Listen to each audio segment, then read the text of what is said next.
All right, good afternoon, everybody. I'm here with Marcus Sheridan today, and a brief background about Marcus. In 2001, Marcus stumbled across his first business with two friends and began installing swimming pools out of the back of a beat-up pickup truck. 9 years later, and with the help of incredible innovations through inbound and content marketing, Marcus's company overcame the collapse of the housing market and became one of the largest pool installers in the U.S. And then in 2019, he started his own sales, marketing, and personal development blog called The Sales Lion, and has since been synonymous with inbound and content marketing expertise, while being featured in multiple industry publications, including the New York Times, where he was referred to as the web marketing guru. And today we are going to talk about content marketing. Where do I start? Marcus, how are you doing today? Man, I'm doing great. Glad to be here, buddy, and to talk about a subject that, as you mentioned, has had a big impact on my life, so ready to rock and roll. Yeah.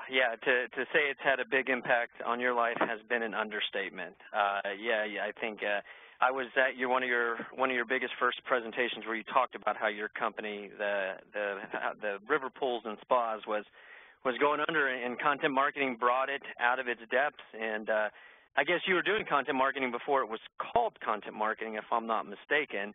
And so I know it's meant a lot to you. In 2008, that's when the market crashed. Nobody could afford to get pools. A lot of people couldn't get loans anymore. A lot of people were upside down in their house. I was going to go out of business. I really was. I had 3 consultants say you should file bankruptcy. And so that's when I started to read about the Internet. And the thing is, Dave, there's a lot of fancy phrases online. And, you got content marketing, social media marketing, inbound marketing, blogging, all these other things.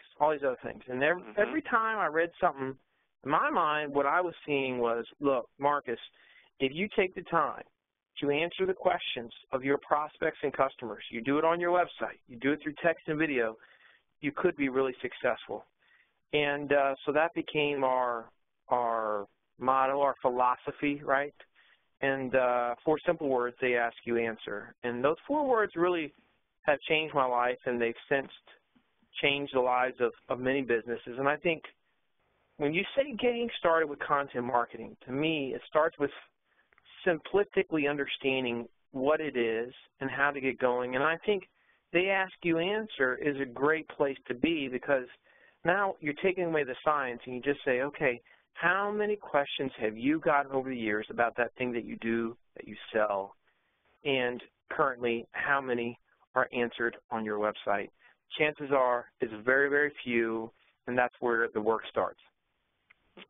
Yeah, I know. I hear you. And, from being, in this industry a bit as well, I've noticed that there's sometimes some confusion when you say, and it's kind of funny sometimes when we go into companies and we ask them, hey, and it's actually not to kind of steal your thunder. I got this advice directly from you when we hired you as a consultant way back when, and you said the very first place to start is go in and get everybody in your company to write down the top 5 or 10 most common questions. And the funny part I was saying is sometimes you get is, what time are you open and stuff like that, and you're going to get that. But can you dig into that a little bit more? Because that is probably, I have used that advice and I've paid that forward, and I said, listen, start there. Yeah, man. Can you dig into that? Because that is it seems like a very simplistic thing, but it also is, if you really unlock that, no, this is what I'm talking about. These are the kinds of questions you're going to get and answer. Can you dig into that a little bit? Because I've gotten some people who've been a little bit confused with that, and then all of a sudden, once they get it, they're like, oh, now I understand. So if you could dig into that a little bit. The philosophy of the ask, you answer is you approach it like this. If somebody was considering your stuff, if they had a problem, what are the questions that they're asking themselves? And therefore, that indicates the things they're searching online, right? Mm-hmm. And so, for example, let's just use a fiberglass pool. So if somebody all of a sudden says to themselves, you know what, our buddy got a fiberglass pool, I think I might want to get a fiberglass pool. So in that moment, when they say I might want to get a fiberglass pool, or even I might want to get an in-ground pool, what are the questions that they have? Well, it's pretty obvious. One of the first questions they're going to have is, well, how much does this thing cost? That's one of the first questions they're going to have. So they're going to go online, and they're going to say something like, how much does a fiberglass pool cost, or fiberglass pool cost, or fiberglass pool pricing? That's the type of stuff they're going to search. And when we embrace the philosophy of they ask, you answer, we said, all right, it doesn't matter if the question is good, bad, or ugly. It doesn't, whether we've ever addressed it or not online, it doesn't matter, because the only thing that matters is the consumer asking this? And if they're asking it, are we willing to be a part of the conversation? And so because we wrote that article, literally that one article, Dave, made us millions in sales. And I'm not kidding when I say that. I mean, because we have the advanced analytics, you know that, you see me explain it. It made us over $3 million in sales to this date. One single article, because we were willing to address a subject that nobody else addressed. And keep in mind, we didn't put a price list up there, but we were willing to explain, okay, this is what drives the cost of a fiberglass pool up. This is what drives it down. This is what you're going to see in the industry. This is what you'll see from some swimming pool builders. This is what you see from others. And, you know, that's just one example. So any question that they were asking, you know, people would say, so what's the difference between a concrete and a fiberglass pool? Which is better, concrete or fiberglass pools? What are the problems with fiberglass pools? What's the best type of patio to get around a swimming pool? What's the best type of pool for a small backyard? I mean, you just keep going down the list, David. The questions are astronomical. We hadn't answered any of them, and so now we said we're going to address them really, really well through text and video. That same process can be replicated with your team over and over again. Like you said, it's a brainstorm process. You say, what are they asking? But it's not about you. Don't make the question about you, your company. Nobody ever says, what are your rates? I've never gone to Google and said, what are your rates in Google? I've never done that before. I've asked how much things cost, but I don't ask, what are your rates? And so that's why we have to be specific as they would search it online. Then we have to address it that way within the context of the post or the video or whatever it is. And I've seen you, you know, talk about that, and I've seen, you know, just through, you know, conversations on blogs, you know, with the comments and stuff, I've seen people get really confused and have some resistance to talking about cost, talking about price, you know. But that's not what you're saying, because, like, if you are, say, a marketing agency, you can't really put cost up there. I mean, you know, custom proposals and all that. But you can talk about, like, what's going to go into and affect your costs. And I think when people really understand that, nobody in the world should say, I don't want to write about that. I mean, of course, you know, and I think that's something that you've really helped a lot of people understand and explain, you know, and move forward with their own strategy. The only thing I really do well is I help people look in the mirror and see how they themselves expect to be treated and how they themselves behave. And the fact is, if you or I go online right now to a website and we're researching how much something costs and we can't find it, we immediately get frustrated. And we don't sit there and we don't dig on that website. We don't say, that's okay, they're a value-based company, I'm going to call them instead. What we do is we keep searching and we keep going, and once we hit a website, a company that actually answers the question, that's who we're going to call. And ultimately, there's a very good chance that is who is going to get the business. And so everybody in the world is like that at this point. And so it's odd to me, it's crazy to me that we all say, I don't hang around, I don't keep digging, I go to another website, I leave, it's my right to know, I'm the customer. But then all of a sudden as a business we say, well, we can't address it. That's not true. It's not true. We can address anything. Any business in the world, even regulated industries like financial industries, law, you can address any question in the world. You just can't always answer it. Now, with respect to cost and price, companies, and we've got clients all over the world, David, and they say, so how specific are we? I say, well, we at least got to be willing to explain how it works in the industry, what drives the cost up and down. That's the minimum. And we got to do that well. I'm talking not 200 or 300 words. I'm talking about 5, 6, 7, 800 words worth of truly explaining what drives the costs up and down, accessories, factors, you know, packages, whatever that thing is. Now, I do find that the more companies do this, the more specific they get over time. And the reason is because they get better lead flow. They get better quality of leads. They stop getting tire kickers, and they start getting people that have a very good sense of what it is. I mean, what scares customers isn't putting your prices. What scares them is not putting your prices. And the moment we say, I'm just going to treat them as I myself would like to be treated, things change a lot. And this is why companies like Zappos changed in industry, because they said, we're going to send shoes back. Because it's just it's what consumers wanted. That's the essence, too, of the Ask You Answer. Or in the case of a CarMax, who became the largest retailer of used cars in the country, they said, we're going to offer you a 5-day money-back guarantee because you're afraid of buyer's remorse. So, okay, we're going to overcome that fear, that worry, that issue. And you see different industries doing this over and over again. They're meeting the consumer where they want to be met.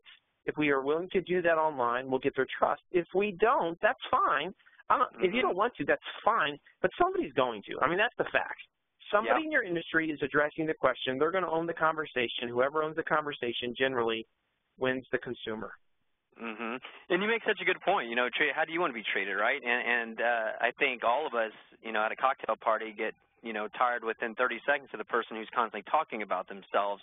And I think that was one of my favorite tweets you've ever put out, is when you called it, it's called a blog, not a brag. And I just thought that was, you know, 4 words, and it was genius. And it just, as long as you remember that, as long as companies and marketing managers, like, does this sound, I mean, granted, of course, you know, every now and then you could slip in something in your blog if you get an award and something you're proud of, but it needs to be completely the exception and not the rule. And, you know, you don't want to just be writing about your services and your products. You want to be writing about what do they care about. And what always gets me back to that point is it's called a blog, not a brag. And I always play that in my head whenever I'm thinking about, is this you know, content good, or is this a good path to take? So I know that. I don't know. Did you come up with that yourself? Because I thought that was genius, and it was just so simple. You know, it's just one of those things. I was sitting there one day. I was in a panel or something like that, and I just said it out of the blue, and all of a sudden, you know, it got tweeted a whole bunch of times. And I said, oh, that's a sticky one right there. See, you never know when this stuff is going to come out. But the fact of the matter is, you know, we see this in all facets of life. You know, sometimes people, they get in front of an audience to speak, and they try so hard to sound smart. And everybody in that audience can quickly pick up on the fact that they're trying to sound smart, and so they look stupid, right? Like the moment you try to sound smart, you look stupid. Well, it's the same thing when you approach digital marketing. You approach it from a teacher's perspective. You're not there to prove anything. You don't need to prove yourself. The content merits what it gets. And so you're going to be a teacher, and because you're a teacher, you're going to get the respect, the adoration of the audience. The moment that the audience senses that you're trying to sound like Mr. Cool Guy or gal, and that you're trying to sound intellectually superior, that's when you start to lose people, and you see people suffer from that online too, and companies suffer from that online too. Well, I'm lucky. I won't ever have that problem. My wife reminds me all the time with my poor vocabulary. So no question. That's why we get married. That's right. That's right. Well, you know, on that note, you know, once people get going and, you know, you just put your logic hat on and, you know, your experience of what are people asking and all that, and like say you dry up a little bit, you know, you get a little short on, you know, either creativity or thinking.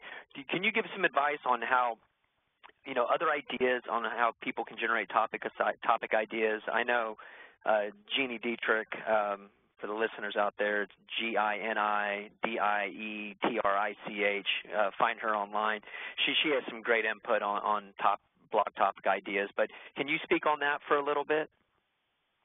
Well, I think, you know, one of the things that we've done with clients that's super effective is we say to sales teams, you know, so if a company or an organization has a sales team, one of the first questions we ask them is, okay, how many sales people do you have? Let's say they have 10. How many emails does the average salesperson send out a day? Let's say it's 20. And of those 20 emails that each one of those salespeople send out, how many are addressing a question, an issue, a worry, a need, et cetera? And let's just be really, really conservative. Let's just shoot really, really low here, and let's say 2 of the 20. Well, if that's the case, what I just heard from that company is, well, right now, essentially we're producing at least what is the foundation of 20, 2 times 10, 20 blog posts a day, but we're never using them again. And that's what's so sad.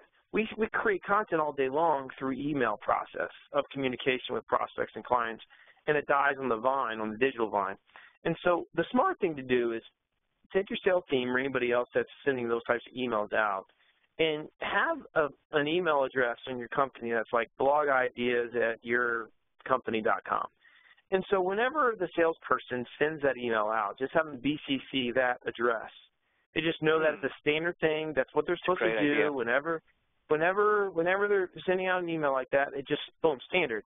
Now, the reason why you send it to blogideas@yoururl.com is because you don't want to blow up, the CMO's inbox or somebody else's inbox. It's separate.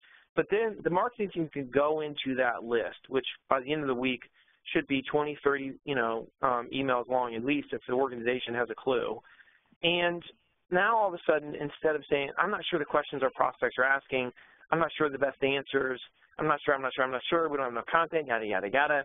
Now all of a sudden they're inundated with great content, and it's like, okay, what's next? This is what we need to do. Look at this. We have 6 emails addressing the same thing. Why don't we have an ebook on that? We obviously need to have a big focus there.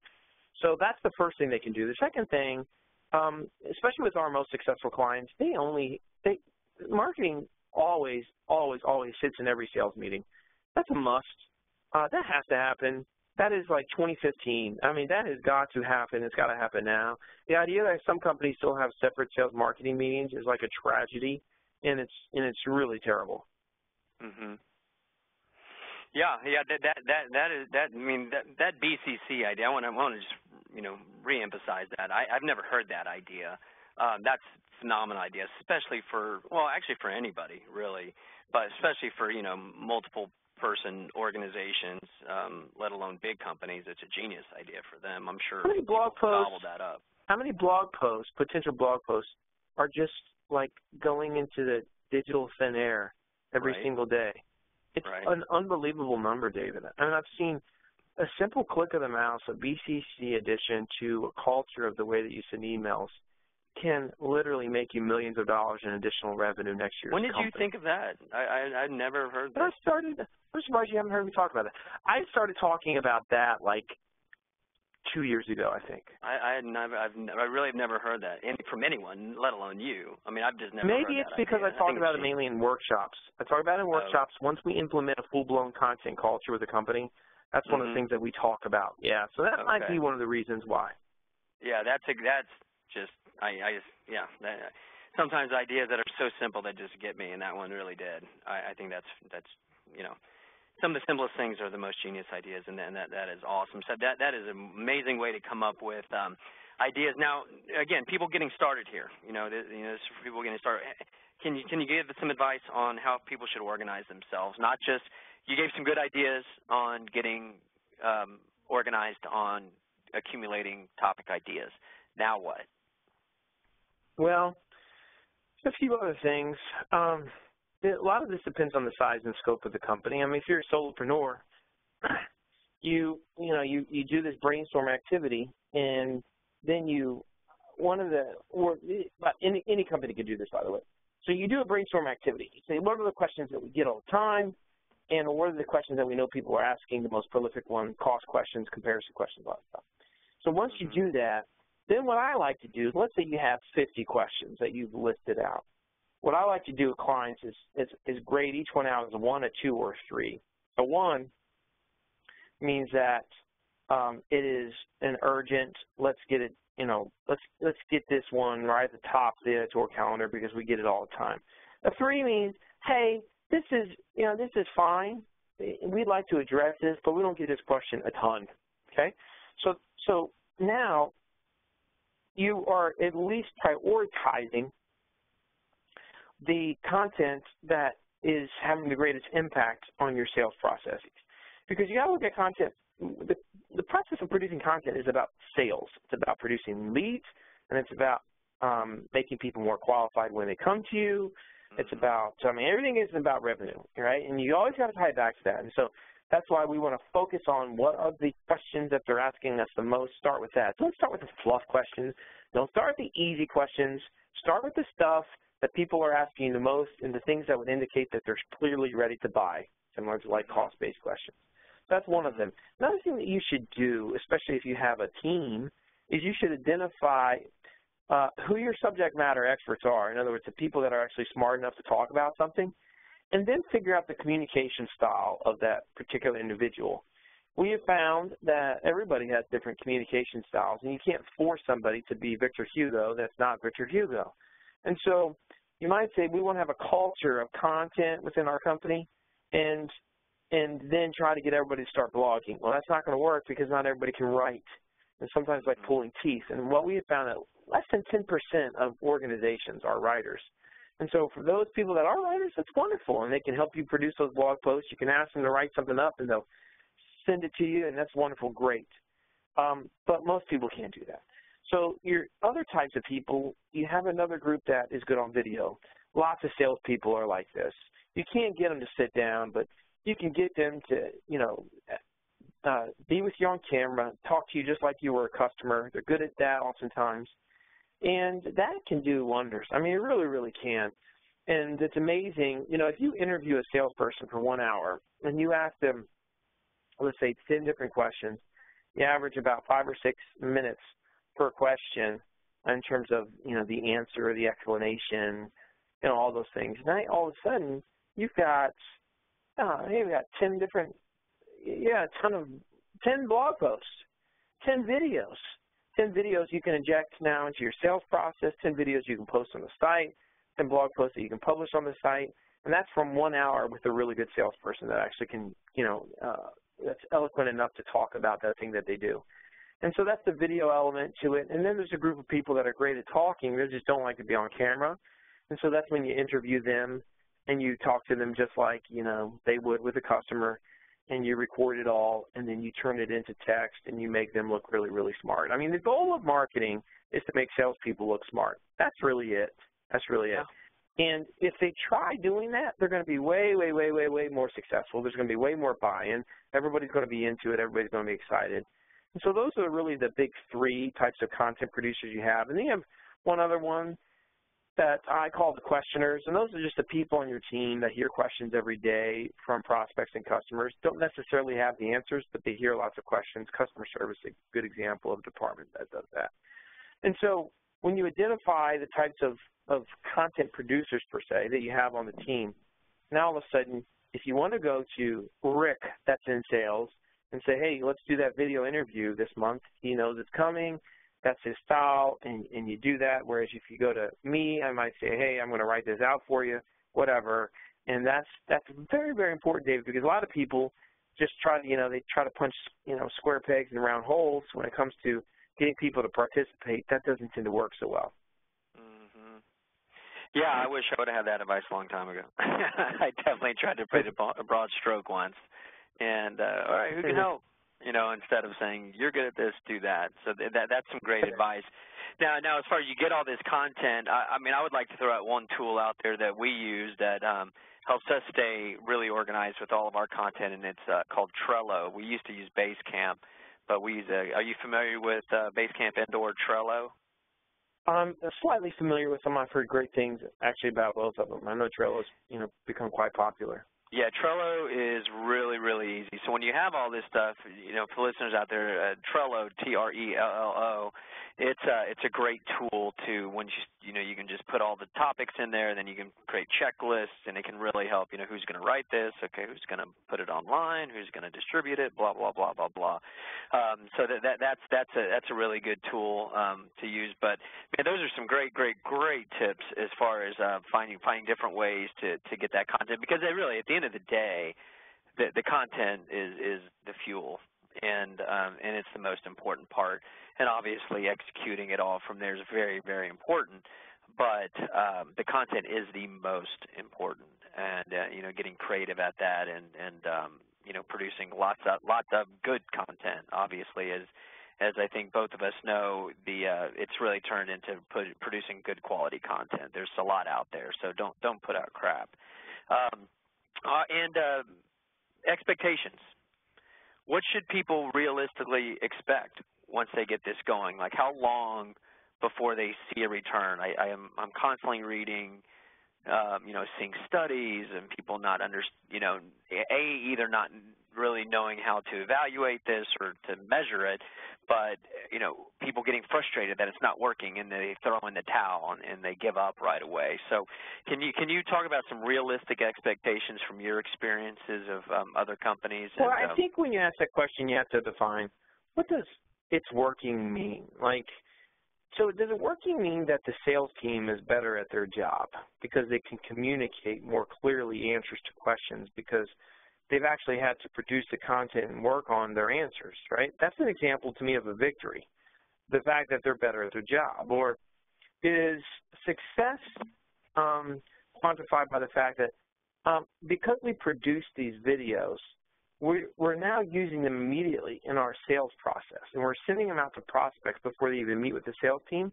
And because of that, we have stronger relationships with trust as soon as the salesperson walks in the door, and now our closing rates have increased while our sales cycles have gone down. That's a victory. You see, David, that stuff can happen immediately. Immediately. To me, that's a big, big deal. And so there's one facet. The other facet is, okay, so when do we start generating more traffic, leads, and sales? The biggest factor that dictates traffic, lead, and sales is twofold. A, what type of content are you producing? Is it fluff? Is it based on the questions that I'm asking? Is it those core buyer-based questions that people are asking, like cost and problems and comparison-based questions? Or is it those questions that just don't move the needle? That's fluffy stuff, right? So if you're producing fluff, it's going to be a long time. If you're producing stuff that is very, very buyer-centric, now it's going to be faster. So that's one of the factors. The other factor is the rate at which you produce it. I call it the law of compound information, right? So you've got the law of compound interest, which has two main factors when you figure the law of compound interest. It's, okay, if you start investing when you're 20, at 20 years of age, and you invest $100 a week versus the person that starts investing $200 a week at age 30, and both of them turn 60, the guy that invested $100 a week is going to be way richer because he started sooner, right? He started sooner. And so time is a big part of this. You want to get started as quickly as possible to build it up, and you want the rate of production to be consistent. In other words, you want to make the investment every week. What I have seen as the magic number is this, because everybody still wants to know, if you do everything right, Marcus, what's the magic number? Magic number that I've seen is you need to produce at least 3 pieces of content a week if you want to be world-class. Not if you want to be average, world-class, 3 a week. Okay, it's got to be good. It's got to be buyer-centric, right? That's number one. When will you get results from a traffic lead sales perspective?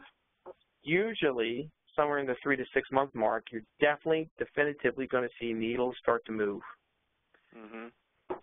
And is that with people just writing the content, putting it out there, and without amplifying it and targeting that information?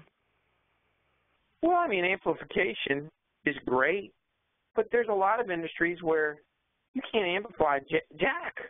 You know, there's a lot of B2B spaces. You know, I mean, I was talking to somebody this morning that's in the aerospace maintenance, and it's very B2B, and it's very non-social. Trust me. I mean, I couldn't even find much LinkedIn going on there, and so you know, when you talk about amplification of a particular niche, you don't always have it in social. There's a lot of industries that just aren't very social. And so we want to make sure that we're designing our titles and our content from an SEO perspective, which is the way that they would search it. If we can share it on social, great, but social is only as good as the value we bring to the platform. You've got to keep in mind that you're probably not going to be good at a lot of different types of social media platforms. You're better off just choosing one to be great at first. Focus on that.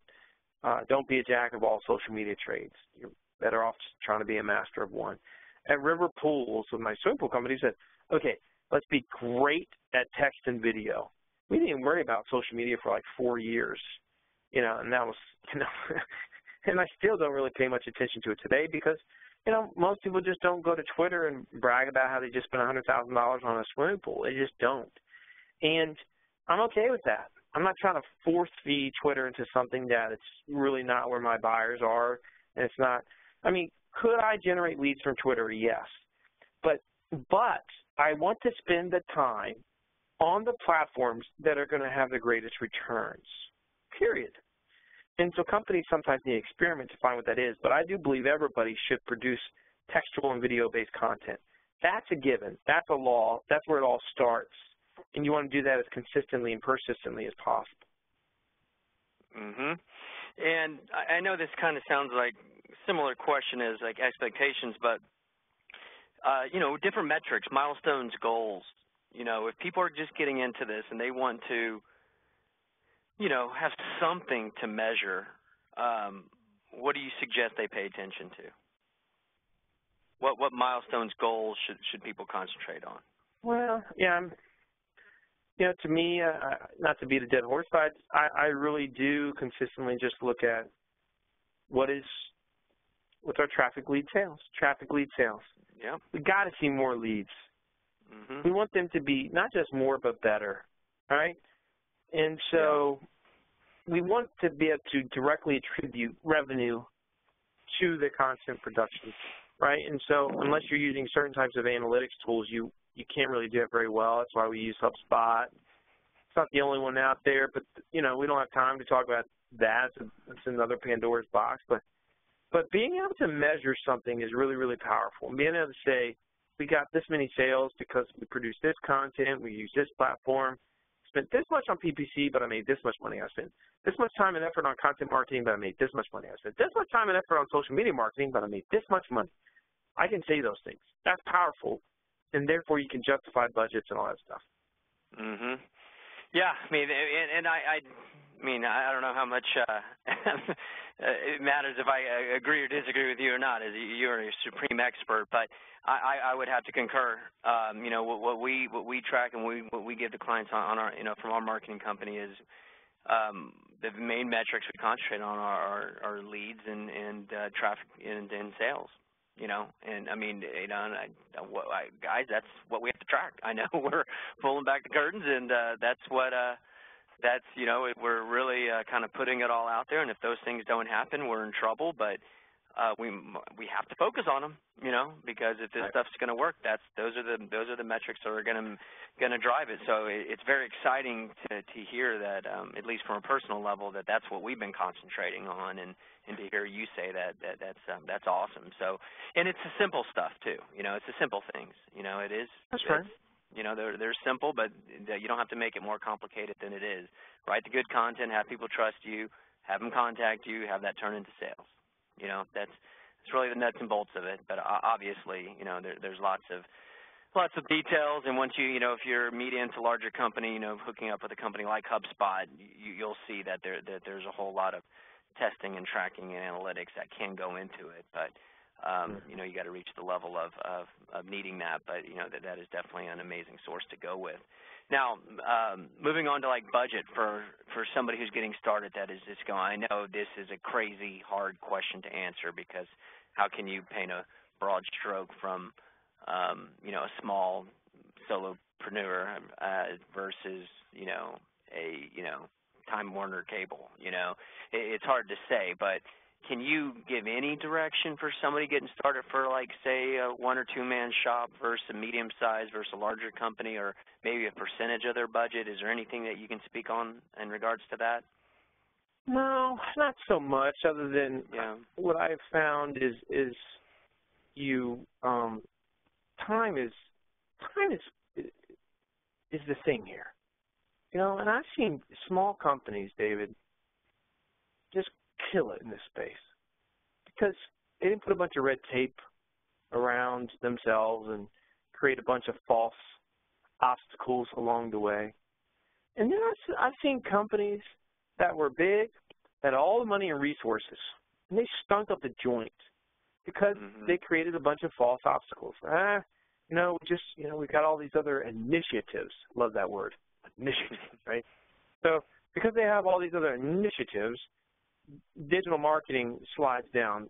You know, despite the fact that we're full-blown into the digital age, let's just kind of forget the whole digital marketing side of it, right? Let's go put a billboard out there right now. So that's, I see that. Then I see companies that are big, but they act like what I call, instead of being a Goliath, they're a digital David. They think quick and fast, nimble, and that's beautiful to see. I will say this. Some of the most successful companies at this absolutely have somebody that owns this. And so if it's a bigger team, you need to have a content manager, somebody that's really, really good at writing, editing, interviewing, and video. And so, that's a position that costs money, but daggone, it's worth it when you can produce it in-house and have that person interviewing your team, your subject matter experts. And so, once you have the money to do that, how much, how much is that? I don't know. I mean, I know. You start don't get me talking wrong. about $1 million plus companies, I would say about time to probably bring in a content manager. Bottom line is invest some of your money into content marketing at the very least, if not Worst a case, large your percentage. time. Worst case, your time. Exactly. Now, what about doing it yourself versus hiring an outside agency? How? I guess another hard question to answer. How can companies decide on which paths to take? I guess it would just depend on skill set and what you like to do and time. But I'd like to hear your thoughts on that. Well, I would say the good thing about working with an agency is that you're probably going to get stuff done and you're going to get some results. But the drawback to an agency is you rarely see unbelievable results, like world-class results, because agencies work under, like restrictions, and they have like the agreement is we'll do 6 blog articles a month. That's it, 6 blog articles a month. You want more than that, you got to pay. You want more videos, you got to pay. I get that. It should be more. But it's powerful when a company can produce this stuff in-house and say, we want to produce 12 video series this month. Bam, let's do it. Let's go rock this thing out. That's the most successful company. The ones that aren't sitting there putting, self-imposed limitations, but are saying, how much content can we produce? And, what's preventing us from producing more ourselves? Well, let's do more. I mean, because fact is, there's a direct correlation between quantity and quality and content marketing success. And it's not an either or. It's, have great quality and put a lot of it out there, and you're going to be more successful than the one that just has quantity or just has quality. Now, have you seen some of those companies team up with agencies in a unique relationship where they're producing part of the content and producing the bulk of the content, the agency just manages and does all the rest of it? And like my company, we don't produce any content. We coach people on how to do it, and we help edit it for them. That's the way that we do it. There's a lot of agencies that they have a bunch of writers on staff, and they pretty much do all of it. And then there's some even more hybrid-based. I think no matter what, if you're going to be producing good content, your team is going to be involved in some way, shape, or form. They're going to be getting interviewed by somebody. They got to have their head in the game. You know what I'm saying? They got to be involved. Your content's it's like the digital soul of your business. And if you're outsourcing it so much that it doesn't sound like you, we have a problem, because when the leads start to come in and they meet you, they're going to say, this ain't the person that I was reading online. This ain't the company. It doesn't have the same feel, the same vibe. And so you want it to reflect truly who you are, the soul of your business.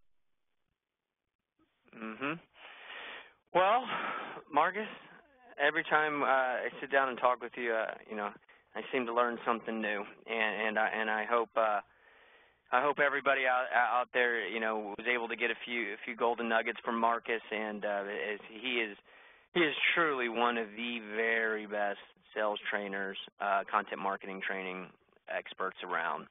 And you don't have to, not that you shouldn't, you definitely should if you can attend his seminars and or bring him into your company. But Marcus, tell people how they can learn from you on an everyday basis, as well as if some companies do want to reach out to you to hire you to come consult with their business. Well, you can always check out my website, thesaleslion.com, thesaleslion.com. I'm at The Sales Lion on the Twitters, got another podcast called Mad Marketing, and it's Marcus at thesalesline.com is my email, so don't hesitate to email me either. David, it's been quite the pleasure. I really appreciate the opportunity to be on your show. Yeah, man, Marcus, I really appreciate it, and, we'll look forward to getting you back on, and I think maybe next time we can talk about ways of, getting this content out there, distributing it and whatnot, but I'm sure we'll have probably 100 other things we'll want to talk about as well.